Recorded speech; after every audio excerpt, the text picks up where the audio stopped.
레위기서는 핵심이 5대 제사와 7절기입니다. 7절기는 봄의 절기와 가을의 절기로 나누어지죠. 봄의 절기와 가을의 절기, 7절기와 그리고 5대 제사가 레위기의 바로 핵심입니다. 지금 계속되는 말씀은 레위기서에 기록된 바로 번제, 소제, 화목제, 그리고 네 번째 제사인 속죄제를 봅니다. 자, 이 속죄제는 속건제와 차이가 나는데요. 5장 14절 이하에는 속건제에 대해서 이야기를 하고 있습니다. 속죄제는 뭐하는 제사냐 하면 10계명 중에 대신 계명인 1계명부터 4계명을 어겼을 때에 드리는 제사가 바로 이 속죄제입니다. 즉 하나님께 죄를 지었을 때에 드리는 제사가 속죄제죠. 그 다음에 속건제는 5계명부터 10계명, 즉 사람에 대하여, 이웃에 대하여 죄를 지었을 때에 드리는 제사는 그건 반드시 배상이 따르게 되어 있습니다. 그냥 제사 가지면 안 되고 이웃에게 뭔가 죄를 지었다면 반드시 배상을 해야 됩니다. 배상이 따르는 제사가 바로 속건제죠. 이렇게 5가지로 구분되는데, 자, 오늘 먼저 속죄제부터 보게 됩니다. 이 속죄제의 뜻은 하타트입니다. 히브리어로 하타트. 이것은 정화라는 뜻입니다. 깨끗하게 되다. 정화. 자, 오늘날 이 속죄제는 우리의 신약에서는 회개로 그대로 연결됩니다. 죄의 자백과 고백과 하나님 앞에 적시로 죄를 지었으면, 하나님 앞에 죄를 지었으면 적시로 자백해야 됩니다. 그리고 회개하는 것으로 그대로 연결되고 있죠. 자, 이 속죄제에 대해서 우리 한번 성경을 보면서 이제 들어가 보도록 하겠습니다. 자, 1절부터 봅니다. 여호와께서 모세에게 일러 가라사대 이스라엘 자손에게 구하여 이르라. 누구든지 여호와의 검령 중 하나라도 그릇 범하였으되 라고 되어 있습니다. 검령. 자, 이 검령은 하라 혹은 하지 말라라고 기록된 율법 조문들이죠. 그 율법에서는 무엇은 하라, 무엇은 하지 마라 되어 있는데, 하라고 한 것을 하지 않았든지 하지 말라고 한 것을 했든지 이렇게 되면 범하는 것이죠. 율법 조문을, 율법을 범하게 되는 것입니다.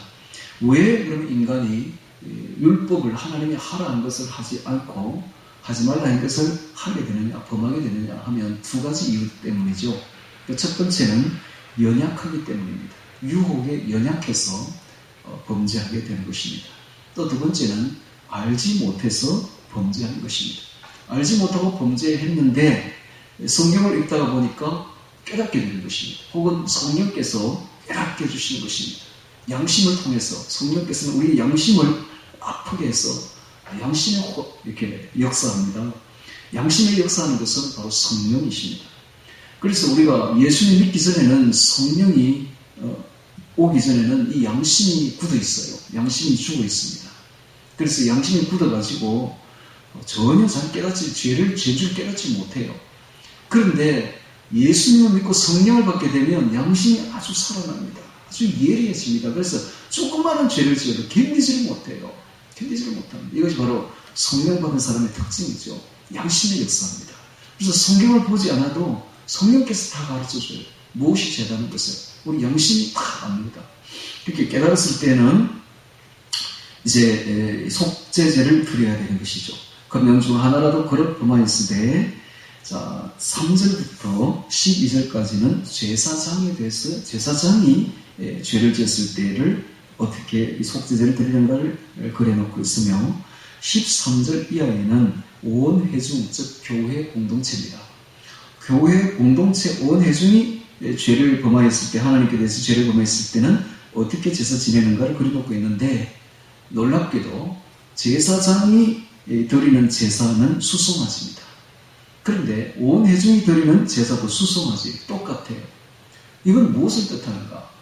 이것은 바로 종교 지도자가 타락하면 온 교회 공동체에 악영향을 그대로 미친다는 거예요. 이만큼 종교 지도자가 중요합니다. 종교 지도자 한 사람이 죄를 범하면 온 교회에 영향을 미쳐요. 그래서 WCC가 겁난 겁니다. WCC는 회중이 지은 죄가 아니에요. 종교 지도자가 지은 죄입니다. 그런데 그 한 사람이 지은 죄가 온 악영향을 온 교회에 미치게 된다는 사실입니다. 이게 엄청난 거죠. 그래서 당시에는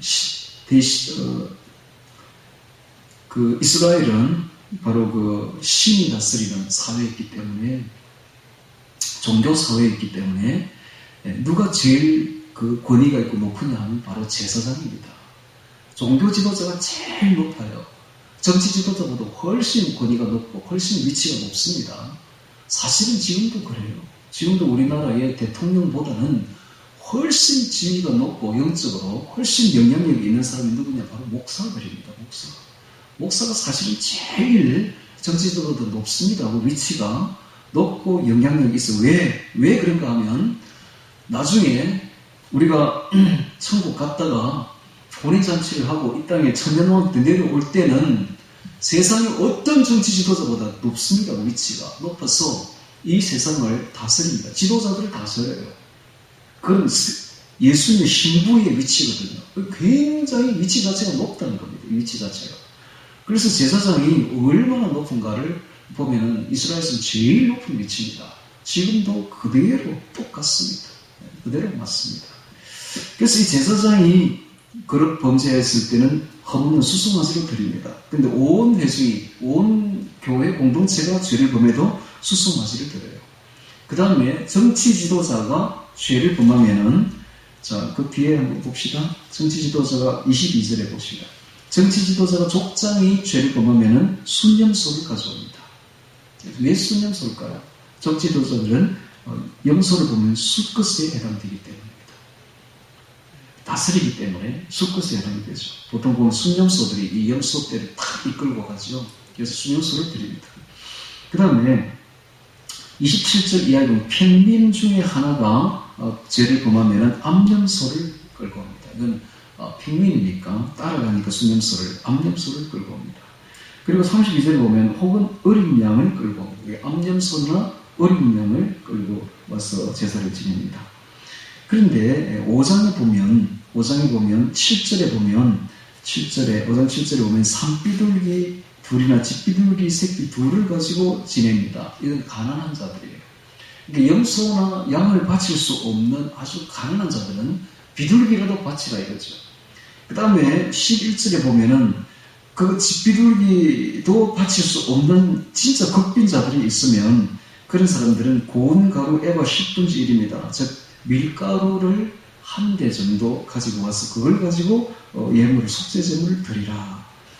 이것은 그 단독으로는 드릴 수 없었고 반드시 번제와 함께 피 있는 제사와 함께 드려야 했습니다.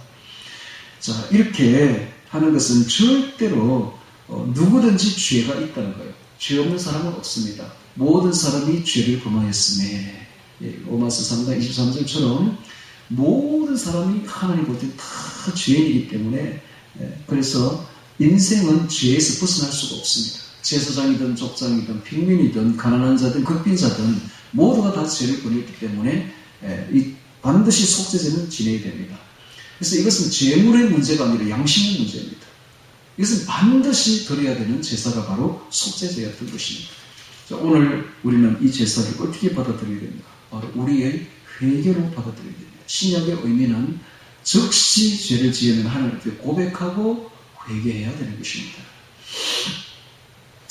자, 그런데 문제는 이 죄가, 대신 범죄가, 이 속죄죄가 이방에서 볼 때는, 이방 세계에서는 이것은 죄라고 하지 않습니다. 이방 세계에서는 반드시 드러난 눈으로 보이는 결과가 있어야 되고, 그 다음에 사람에게 대해서만 죄를 중시합니다. 대인적인 문제죠. 안 믿는 사람들에게는 대신 범죄 이런 거는 생각하지 않습니다. 하나님께 범하는 죄 같은 거는 죄라고 보지 않죠. 오직 사람에게, 이웃에게 얼마나 잘못했느냐, 이게 중요하고 결과가 중요합니다. 마음이 어떻든 간에 결과적으로 어떤 죄를 저지르는 요것만 중시합니다. 그러나 선민 세계에서는 그렇지 않습니다. 그것보다 더 중요한 게 있어요. 양심의 문제입니다. 우리 마음의 문제고, 그 다음에 대신 범죄입니다. 하나님 앞에서 우리가 어떤 죄를 범했는가, 이게 중요한 거예요. 그래서 성도들은 일반 불신자들이 짓는 죄하고는 질적으로 틀립니다. 아주 조그마한 양심에 끓이끼는 것도 하나님 앞에 회개해야 됩니다.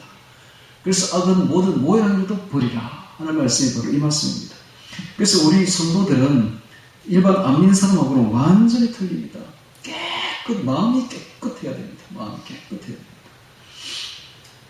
어제 저녁에는 제가 기도하다가 하늘을 이렇게 쳐다보니까 하늘의 달이 이렇게 구름 속에 다 희미하게 보이는데 그 넓게 달무리가 이렇게, 달무리가 보통 조그만하게 달 두 개만 있는데 어제는 엄청 그 원이 크더라고요. 온 하늘에 큰 원을 그려놓고 있어서 제가 이렇게 보면서 하늘문이 열렸다. 하늘문이 열렸다라고 생각했습니다. 자, 오늘은 또 호숫가에 가서 기도를 하는데 하늘이 얼마나 예쁜지 하늘만 쳐다보다가 기도했는데 사진도 많이 찍었는데요. 자, 제가 그걸 보면서 이런 생각을 했습니다. 우리 성도들은 늘 하늘을 바라보며 살아야 되겠구나. 사람들은, 안 믿는 사람들은 땅만 보면서 살지만은 우리 성도들은 절대로 그렇지 않다. 하늘을 보면서 하늘을 우리가 한점 부끄러움이 없도록 살아야 되겠구나 하는 생각을 합니다. 그렇습니다. 하나님 우리의 마음을 보십니다. 우리의 생각을 읽고 있습니다. 우리의 생각이 악하면, 우리의 마음이 악하면 하나님은 그걸 죄라고 규정하는 것입니다. 그래서 구약에서 없는 죄가 신약에는 있어요. 예수님께서 말합니다. 옛 계명에는 이렇게 말하였을 때 나는 너에게 이렇게 말한다 하면서 마태복음 5장에 보면 살인하지 말라고 옛 계명에는 말하지만은 나는 너에게 이르노니 형제에 대해서 바보라고 욕하면 썩내면 그게 바로 살인자라고 이야기를 합니다. 옛 계명에는 너희가 간음하지 말라는 말을 들었거니와 나는 너에게 이르노니 여자를 보고 음욕을 마음에 품는 자마다 이미 간음하였습니다. 그러니까 지금 보십시오. 하나님 우리 생각을 읽고 있고 우리 마음을 보고 있습니다. 비록 범죄하지 않아도 우리 마음을 본다는 사실입니다. 그러니까 얼마나 양심 문제가 중요한지를 모릅니다. 하나님 앞에서. 이게 바로 속죄죄입니다. 속죄죄. 자, 그래서 다시 또 성경을 보도록 하겠습니다. 금령 중 하나라도 그릇 범하였을 때 만일 기름 부음을 받은 제사장이 범죄하여 백성으로 죄를 입게 하였으면 그 범한 죄를 인하여 어떻게 속죄죄를 지내는가를 쭉 이야기하고 있는데 6가지로 이야기합니다. 첫 번째, 흠없는 수송아지로 속죄제물을 삼아 여호와께 드릴지니 흠이 없어야 됩니다. 수송아지를 가져오되 흠없는 즉 예수님을 뜻합니다. 드릴지니 곧 그 수송아지를 해먹는 여호와 앞으로 끌어다가 여호와 앞으로 라는 말이 나오죠. 여호와 앞으로. 근데 우리가 죄를 범하였으면 우리가 누구 앞에 가야 되는가? 바로 하나님 앞에 가서 무릎 꿇어야 된다는 사실입니다. 이게 중요합니다. 우리가 즉시 회개하고 즉시 고백하고 회개해야 되는데 바로 하나님 앞으로 가서 무릎 꿇고 기도해야 된다는 사실이죠. 회개 기도해야 됩니다. 여호와 앞으로 끌어다가 그 수송아지 머리에 안수하고 이 안수가 계속되는 말이지만은 단단히 누르다 즉 나와 그 재물을 일치를 시킨다는 거예요. 그래서 나의 죄를 그 재물에게 전가합니다. 전가하는 행위죠. 안수하고 그것을 여호와 앞에서 잡을 것이요. 기름 부음을 받은 제사장은 그 수송아지 피를 가지고 피라는 말이 계속 나옵니다. 피를 가지고 회막에 들어가서 그 제사장이 손가락에 그 피를 찌고 여호와 앞 곧 성소 장은 휘장을 말합니다. 성소와 지성소를 걸어막고 있는 휘장. 그 휘장 앞에 7번 뿌릴 것이며 되어 있습니다. 자, 이 속죄제는 다른 제사와 달리 피가 굉장히 많이 등장하고 있으며 피의 규례가 굉장히 복잡합니다. 왜 이렇게 피가 많은가? 피 없이는 죄가 사함을 받을 수가 없기 때문입니다. 네. 히브리서 9장 22절 피 없이는 죄사함을 받지 못하나니 그래서 피가 이렇게 등장하고 있는 것입니다. 그래서 예수님의 피로서 우리의 죄가 다 씻김을 받는다는 사실이죠. 그래서 우리 뒤에 이 그림들이 지금 아주 폭포수가 아주 시원하게 흘러내리고 있는데 저는 늘 이곳에 와서 기도할 때만 되면 새심성이라고 말합니다. 내 마음을 씻는 새입니다. 내가 여기 와서 내 마음을 씻습니다. 하나님 이렇게 저 마음을 씻어 주옵소서 하는데 우리 마음을 씻는 것을 이런 물로가 씻을 수 없습니다. 예수님의 피로서만이 깨끗하게 씻어지는 것이죠. 그래서 성소장 앞에 7번 뿌릴 것이며 되어 있습니다. 예. 휘장 앞에 7번 뿌린다는 것은 7은 완전수를 뜻합니다. 즉 완전한 용서를 상징합니다. 휘장은 바로 하나님이 계시는 지성소 앞입니다. 그래서 이 말은 피 뿌림을 받지 않고는 하나님께 나아갈 수 없다는 표현입니다. 죄인은 죄지은 모습 그대로는 절대로 하나님 앞에 설 수가 없습니다. 왜냐하면 하나님은 죄 없이 거룩한 분이기 때문에 그렇습니다. 그러므로 피 뿌림을 입어야만이 비로소 하나님 앞에 나아갈 수 있다는 것을 이렇게 표현합니다. 7번 휘장에 뿌린다는 것입니다. 히브리서 10장 19절에 형제들아 우리가 예수의 피를 힘입어 성소에 들어갈 담력을 얻으나니 우리가 하나님께 들어갈 담력은 어떻게 얻는가? 예수님의 피를 힘입어야 들어간다는 것입니다.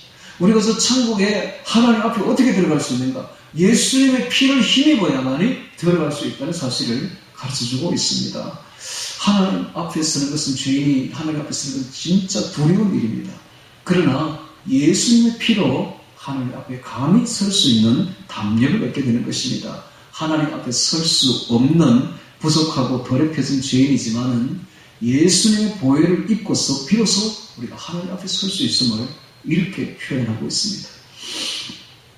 히브리서 10장 20절에도 그 길은 우리를 위하여 휘장 가운데로 열어놓으신 새롭고 산 길이요 휘장은 곧 저의 육체니라 그랬습니다. 지금 휘장에 7번 피를 뿌린다고 했죠. 즉 휘장이 예수님의 육체입니다. 그래서 예수님이 십자가에서 운명하실 때 그 휘장이 찢어집니다.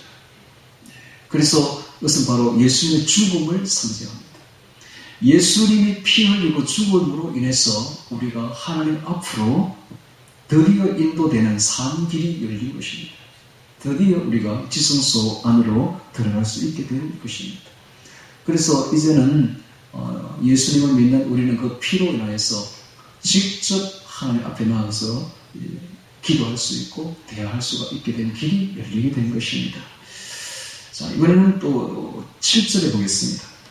제사장은 또 그 피를 여호와 앞 곧 회막 안 향단불에 바르고 라고 나오고 있습니다. 향단불, 이게 분향단불인데 분향단은 바로 지성소 앞에 휘장 앞에 놓여 있는 분향단입니다. 이 분향단은 4개의 뿔이 있는데 이 뿔에다가 피를 바르라는 것입니다. 회막 안 향단불에 피를 바르는 의미는 이 분향단 기도를 의미합니다. 그래서 원래 우리 죄인의 기도는 하나님께서 절대로 들으시지 않습니다. 응답될 수도 없습니다.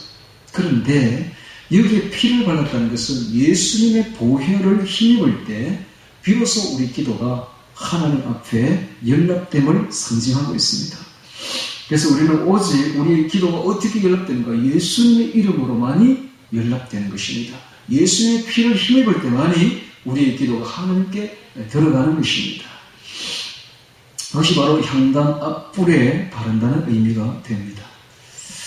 향단불에 바르고 그 수송아지의 피 5번째 피 전부를 회막문 앞 번제단 밑에 쏟을 것이며, 자, 남은 피를 번제단 밑에 부어버립니다. 피 전부를 번제단 밑에 쏟는다고 기록되어 있죠.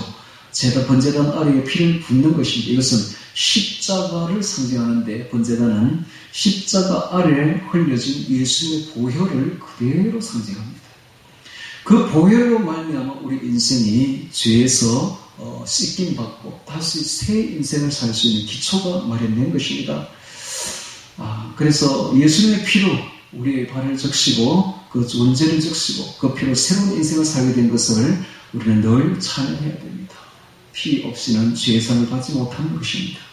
그 피 전부를 회막문 앞 번제단 밑에 쏟을 것이며 8절에 또 그 속죄 제물된 수송아지의 모든 기름을 취할지니 곧 내장에 덮인 기름과 내장에 붙은 모든 기름과 두 콩팥과 그 위에 기름과 허리 근방에 있는 그 간에 덮인 거풀을 콩팥과 함께 취하되.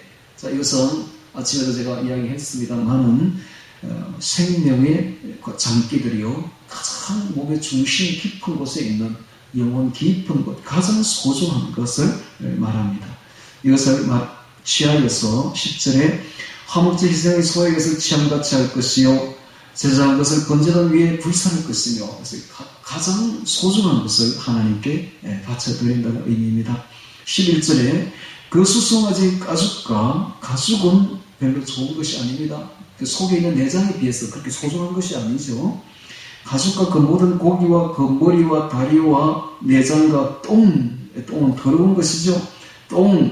곧 그 송아지 전체를, 이 더러운 것을 진 바깥 재버리는 곳인, 진 바깥은 성문 밖입니다. 영문 밖이죠.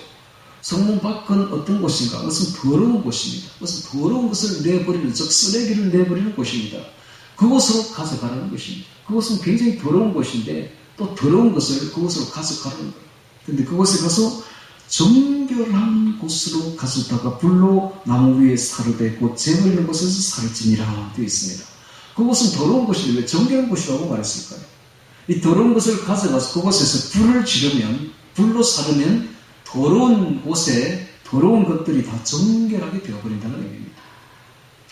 그래서 그게 이제 더러운 곳이 정결한 곳으로 변화된다는 의미인데, 이 영문 밖이 도대체 어딘가라는 사실입니다. 영문 밖.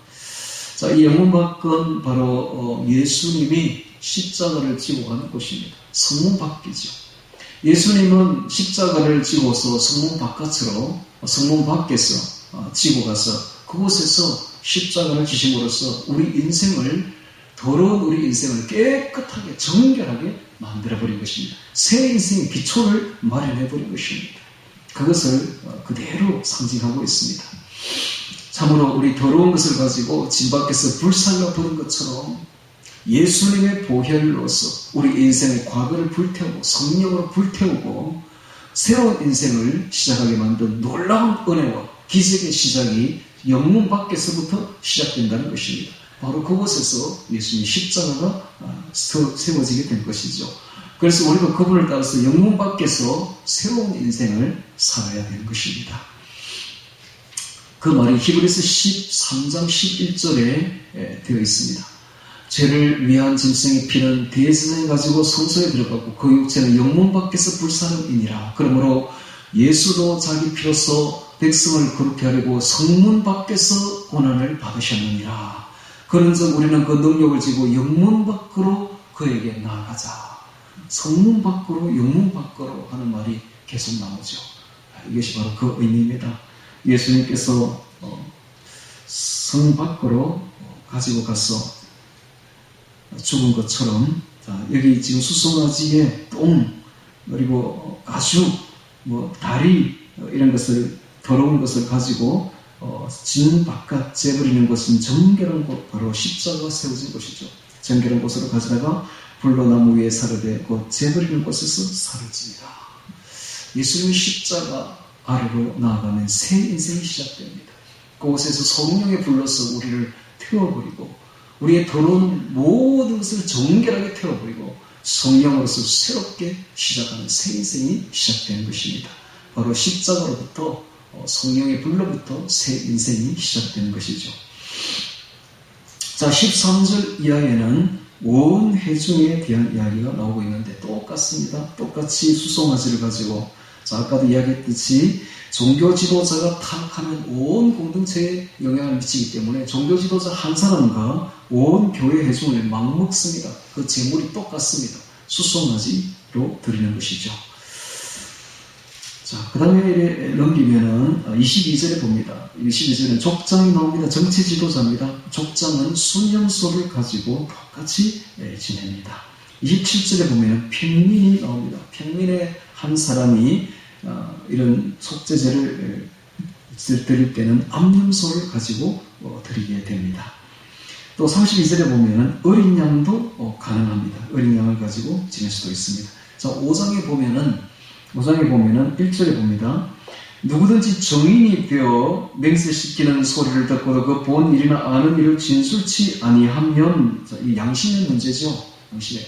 분명히 목격을 했는데 그 목격을 심판정에 가서 말하지 않는 거예요. 목격자가, 정인이 말을 하지 않는 것, 이것은 양심의 문제죠. 요즘 그런 사람 있죠. 말을 하지 않는 사람이 이제 법정에 가서 딱 다물고 그것처럼 양심의 경우입니다. 이럴 때는 죄가 있나니 그 허물이 그에게로 돌아갈 것이요 되어 있습니다. 허물이라는 말이 나오고 있습니다. 갑자기 이 허물은 아온으로서 구부러지다, 뒤틀리다 이런 뜻입니다. 하나님의 잣대로 볼 때 이것은 죄가 되는 구부러진 상태를 허물인 것이죠. 자, 이것은 어찌 보면 좀 사소한 일입니다. 사소한 죄입니다. 네. 또 2절에 봅시다. 누구든지 부정한 들짐승의 사체나 부정한 가축의 사체나 부정한 곤충의 사체들 무릇 부정한 것을 만졌으면 자, 이런 것도 굉장히 사소한 죄들이죠. 곤충이 죽었는데 그걸 만졌다. 아주 사소하죠. 부수정이라도 그 몸이 더러워져서 허물이 있을 것이요. 그래서 지금 두 가지 죄가 나오는데 둘 다 아주 사소합니다. 3절에 봅니다. 혹시 부지 중에 사람의 부정에 다닥쳤는데 그 사람의 부정이 어떠한 부정이든지 그것을 깨달았을 때는 허물이 있을 것이요. 자, 어떤 사람의 부정과 이렇게 접촉이 됐는데 그것을 부정이라고 깨달았을 때에 아주 이 또 양심의 문제요. 마음의 문제인데 아주 사소합니다. 근데 네 번째 봅니다. 4절에 또 누구든지 무신 중에 입으로 맹세를 바라여 악을 하리라 하든지 선을 하리라 하면 그 사람이 무신 중에 맹세를 바라여 말한 것이 어떠한 일이든지 깨닫지 못하다 그것을 깨달을 때는 그 중 하나의 허물이 있을 것이니 실천하지 않은 경솔함이죠. 이것도 아주 어찌 보면 굉장히 좀 사소합니다. 자, 이 중 하나의 허물이 있을 때는 아무 일에 범가하였노라 하고 자복하고 뭡니까? 양심의 문제, 사소한 문제까지 하나님 앞에 다 고백하는 겁니다. 고백해서 깨끗함을 받으라는 거예요. 이 정도입니다. 이 정도. 이게 대신 범죄입니다. 하나님 앞에는 양심의 문제, 마음의 문제 아주 사소합니다. 그래서 죄는 모양이라도 버려야 되는 것입니다. 정말 죄는 모양, 조금이라도 죄 있는 것은 다 버려야 됩니다. 하늘을 우러러서 한 점 부끄러움이 없도록 저 하늘처럼 신선하고 성결하고 깨끗한 마음을 가져야 된다는 이야기를 주님께서 하고 있습니다. 이 세상에는 정말 악이 많습니다. 보는 게 악이고 듣는 게 악이고 가는 곳이 악입니다. 그런 세상에서 우리가 살고 있습니다. 온갖 유혹이 우리에게 다가오고 있습니다. 그래서 하루하루 살 때마다 엄청난 악들이 우리 마음속으로 양심 속으로 밀려들는데 설사 우리가 범죄하지 않았다 할지라도 마음에서 이미 범죄하고 있는 거예요. 이런 것을 하나님은 다 버리라고 합니다. 어떻게 버릴까요? 마태복음에 보면 이런 말이 있습니다. 진노하는 자는 천국을 빼앗을 것이다 하는 말이 있습니다. 그 진노를 원어를 자세히 보면은 밀어내다 라는 뜻이 있어요. 그래서 이게 우리 양심이 마음이요 굉장히 이게 이제 그 근본을 그대로 파헤쳤는데 이게 서로 밀어내기 전쟁인 거예요. 하나님이 성령이 이렇게 다 우리 마음에 와 있으면 이 악령들이 유혹을 가지고 성령을 밀어내버립니다. 그러니까 악령의 유혹으로 가득 찬 죄성이 가득 찼을 때 우리가 또 성령을 받게 되면 또 이게 밀려나가요, 이렇게. 그래서 우리가 부지런히 기도해야 돼요. 성경 읽고 기도해서 성령을 받게 되면 이 악령들이 또 밀려나가 버립니다. 그래서 빨리빨리 밀어내버려야 돼요.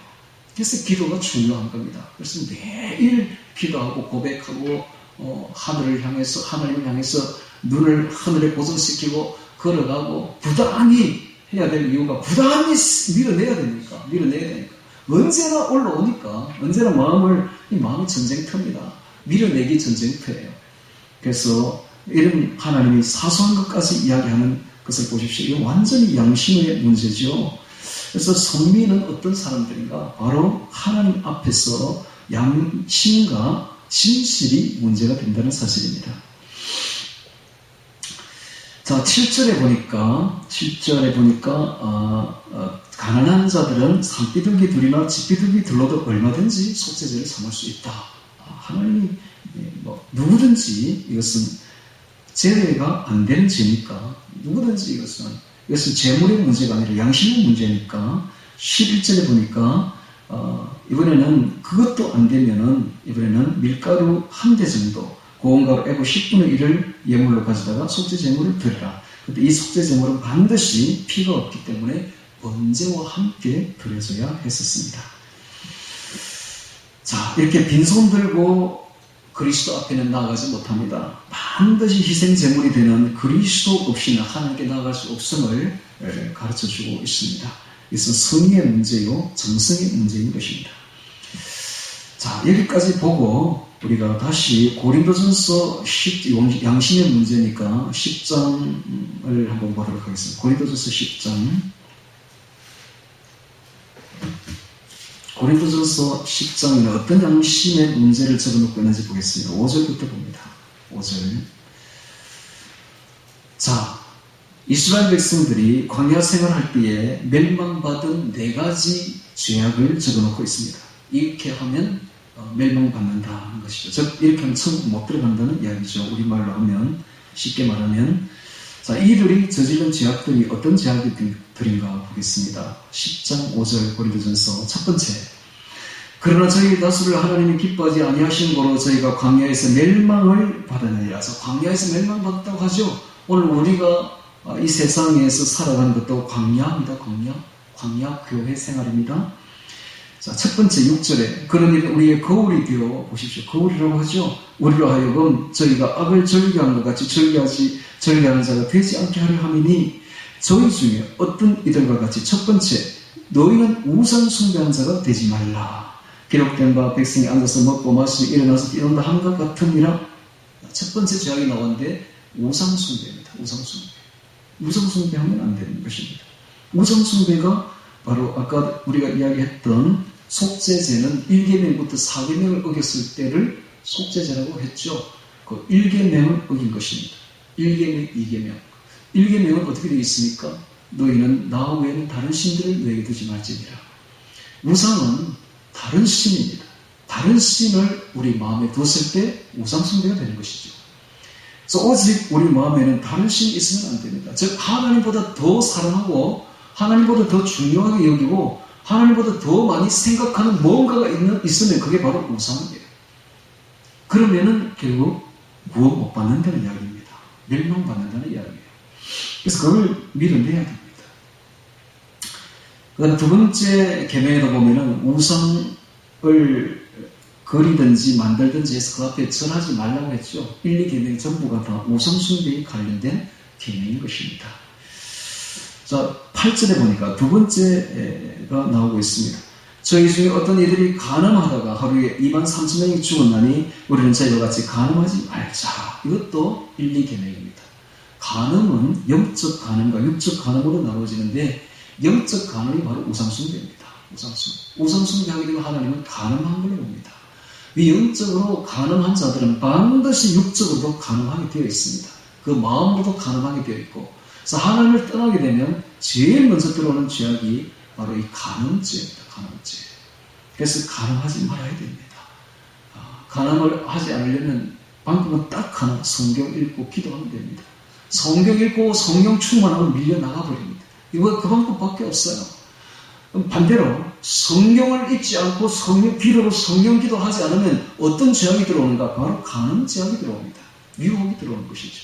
그래서 온 마음이 간음으로 가득 차게 되는 것입니다. 자, 세 번째 죄악을 보도록 하겠습니다. 9절에 봅니다. 저희 중에 어떤 이들이 주를 시험하다가 뱀에게 멸망하였으니 우리는 저희와 같이 시험하지 말자. 이 시험은 의심하는 겁니다. 하나님의 능력을 의심하는 거고, 자, 의심하는 거. 자, 이것이 어떤 죄악일까요? 10계명 중에 세 번째에 보면 너희는 내 이름을 망령되이 일컫지 말라라고 되어 있습니다. 하나님의 이름을 믿지 못하고 하나님의 능력을 믿지 못하고 하나님을 시험하고 의심하는 것, 이게 바로 큰 죄악입니다. 우리는 하나님을 믿어야 됩니다. 하나님의 능력을 믿어야 됩니다. 하나님의 이름을 믿어야 됩니다. 그리고 하나님의 이름에 먹칠하면 안 됩니다. 우리가 하나님의 이름을 더럽히면 안 되는 것입니다. 그래서 하나님의 이름을 망령되이 일컫지 않는 것이죠. 절대로 하나님의 능력을 의심해서는 안 됩니다. 하나님은 반드시 우리를 구원하실 것이요. 그래서 믿고 바라며 견디어 나가야 되는 것입니다. 그 다음에 이제 마지막 죄악을 보겠습니다. 10절에 저희 중에 어떤 이들이 원망하다가 멸망시킨 자에게 멸망하니 너희는 저희와 같이 원망하지 말자라고 되어 있죠. 원망불평입니다. 원망불평. 자, 이 원망 불평을 하게 되면 멸망받는다고 되어 있죠. 우리는 어떻게 해야 되는가? 바로 감사해야 됩니다. 찬송해야 됩니다. 그래서 우리는 절대로 원망 불평하지 말고 항상 감사 찬송해야 되는 것입니다. 자, 이것도 세 번째 계명과 그대로 연결되어 있습니다. 우리가 원망 불평하게 될 때 하나님의 이름이 더럽혀지게 됩니다. 근데 우리가 감사 찬송할 때 하나님의 이름이 높아지는 것이죠. 우리를 통해서. 자, 그 다음에 이제 네 번째 계명이 바로 주일 성수입니다. 너희는 주일을 거룩하게 여기고 그걸 지켜 행하라 라고 되어 있죠. 자, 주일을 지킨다는 것이 무엇인가 하면 하나님의 것을 범하지 않는 것입니다. 주일은 하나님의 것입니다. 이걸 분명히 해야 됩니다. 우리가 절대로 내 것과 하나님의 것을 구분해야 됩니다. 하나님의 것을 조금도 범해서는 안 되는 것입니다. 주일에 우리가 사적인 말을 하지 말고 사사로운 일을 하지 말고 사적인 오락을 즐기지 말고 하는 이런 말들이 전부 다 하나님의 것을 범하지 말라는 것입니다. 하나님의 것을 소중하게 지키라는 것입니다. 11조도 마찬가지예요. 11조는 내 것이 아닙니다. 하나님의 것입니다. 그럼 11조는 지켜야 되는 것입니다. 주일도 지켜야 되는 것입니다. 이렇게 주일 성수, 11조 같은 이런 하나님 것은 우리가 칼같이 지켜야 됩니다. 이게 바로 대신범죄에 해당되는 겁니다. 이걸 범하면 대신범죄입니다. 이렇게 했을 때는 속죄죄를 도려야 된다는 의미인데 이것을 현대적인 의미로 해석해 보니까 고린도서 10장에 이 네 가지 제약이 뜨더라는 것입니다.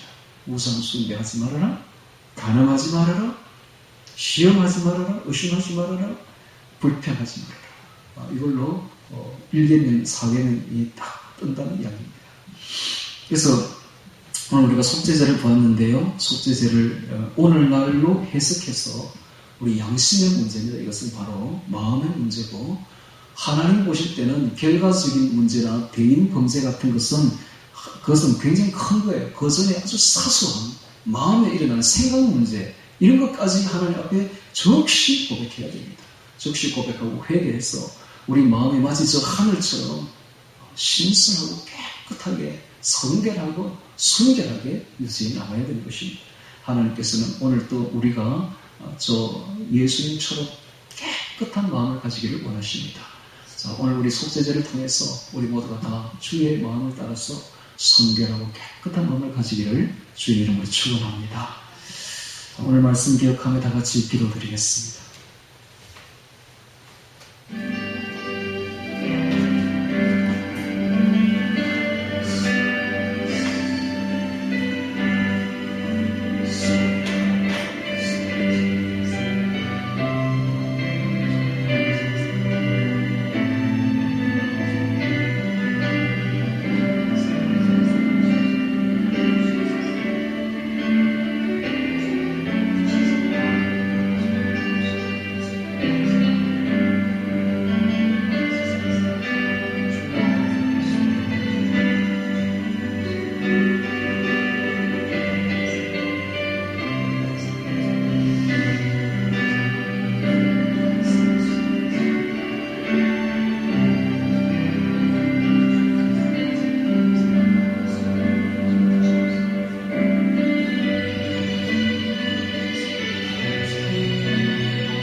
하나님 감사합니다. 언제나 하늘의 신성함같이 하늘의 성령과 하나님의 말씀으로서 우리의 마음을 깨끗하게 밀어내어 버렸어. 참으로 세상에 더러운 것들이 우리 마음에 있지 아니하고 신성한 마음을 가질 수 있도록 아버지여 성령께서 늘 우리와 함께하여 주옵소서. 예수님 이름으로 기도합니다. 아멘.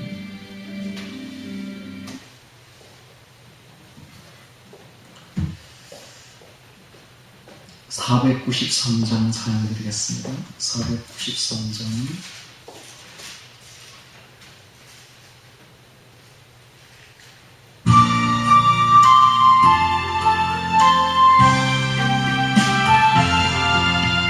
나 이제 주님의 새 생명